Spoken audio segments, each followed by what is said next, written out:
Hello, everybody, and today I'm here to talk about The Bad Batch Season 3 before Episode 4 comes out. So, this is a Season 3 premiere, and I gotta give my thoughts on Season 2. I really loved it. It was like, there were some episodes that were kind of just whatever for me, but like, overall, I think the Season 2 was very consistent. And I'm already getting that feeling with this season as it opens with a bunch of stormtroopers crash landing on the world of Mount Tantus, but then it leads to the routine of Omega, since now she's in this like Mount Tantus area, and it looks like she's in this routine where she wakes up, she meets up with her sister doctor, and she basically walks the hallways for a bit, and then she witnesses clone troopers get drained of blood, and most of them don't look well. They look like they're dying or something. And apparently we learn the reason why Omega is sent here is to get Lana Se to cooperate, the Kaminoan girl. She basically is told to drain Omega's blood as well, but we don't know why. And that's the very interesting aspect of it. But apparently Lana Se ends up disposing of Omega's blood, I guess to protect Omega, since she's a subject for something.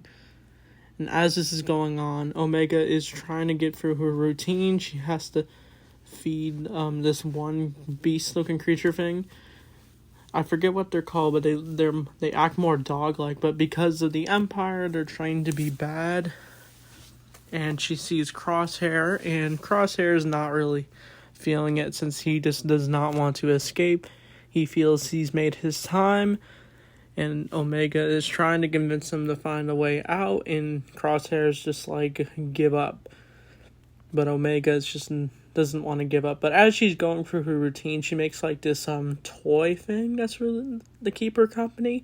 But unfortunately, things go wrong when like Omega tries to heal one of the creature's wounds, and she ends up healing it a little.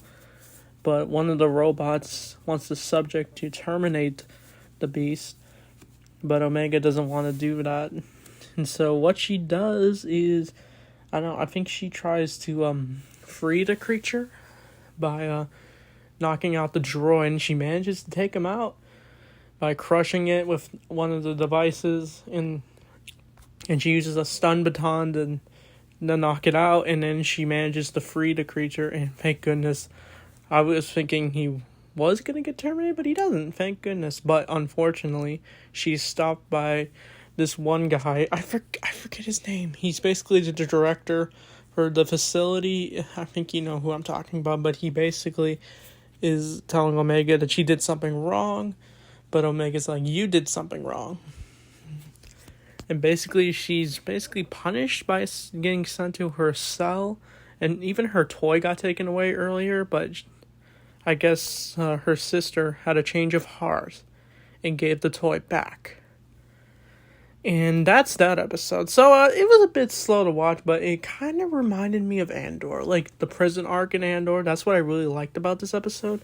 But the next episode is where we're seeing where Hunter and Wrecker are up to, as they're trying to find intel to find Omega.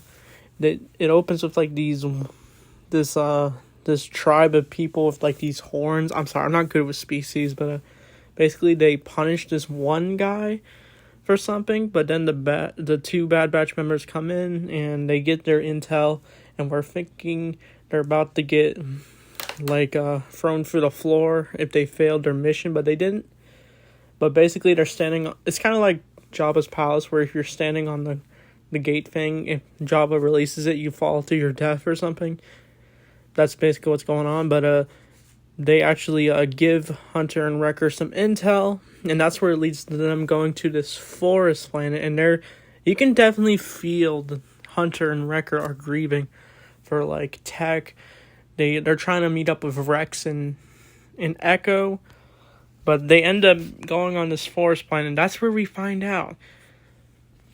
The younger clones we saw all the way back in Season 1, we found out what happened to them. After the bombardment of Kamino, they managed to escape, but their troopers betrayed them, and some of them died, and there's only a few left. It's actually just tragic for them. But they're trying to find their way, as they wanted to be soldiers, but they couldn't. But Hunter and Wrecker actually tell them that they could be more than just soldiers. But they learn that the only way they can get more intel to find Omega is in this power station in this abandoned area of the Imperial station that's abandoned, but it has a bunch of like these plant-like creatures.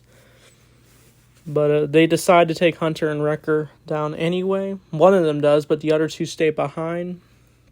And they manage to talk about some things, but they are ambushed by the creatures while they're trying to get the intel. And the two young clones manage to take their ship and rescue them, and they manage to take down what looks like a giant Sarlacc. And it's the animation for it looks amazing. Like, the animation looks so much more polished this season. Like, it almost looks like it could be like a Pixar movie. It's a weird comparison, I know, but you can tell they took their time with the animation for sure. But they managed to escape at the last second. And Hunter and Wrecker, I think they defeat the Sarlacc by throwing a bunch of grenades into its mouth. And that's how they escape, but Hunter and Wrecker tell the two that they can go to a safer planet, and that, you know what that is, Pabu.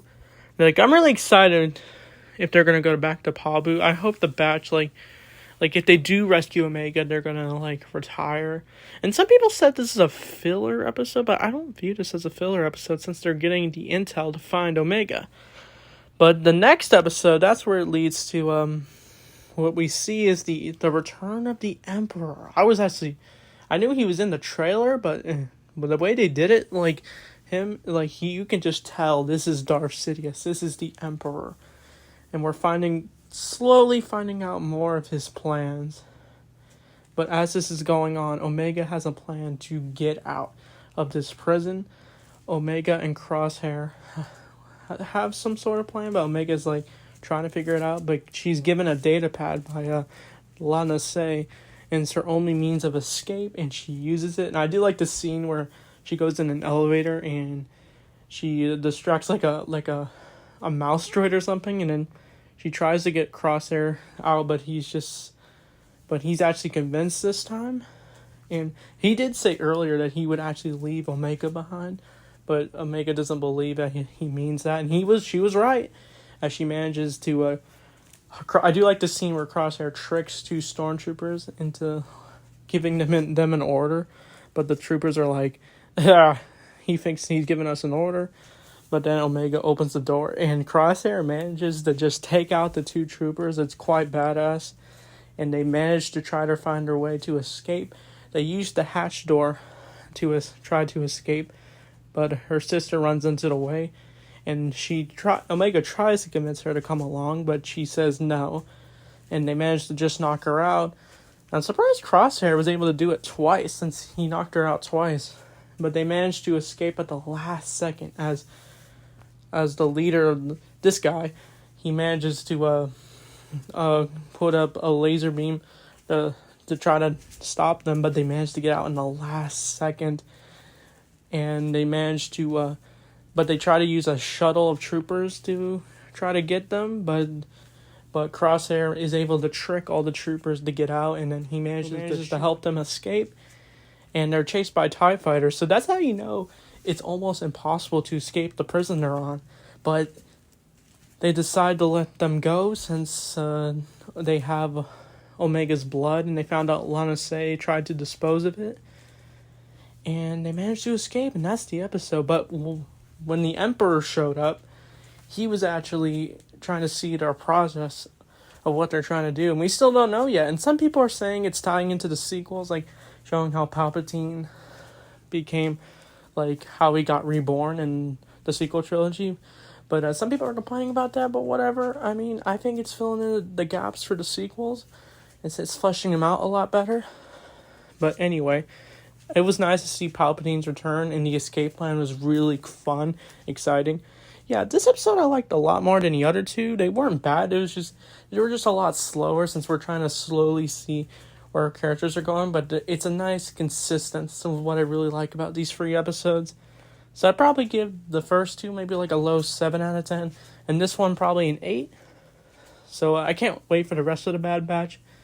With that being said, thanks for watching, and may the Force be with you always.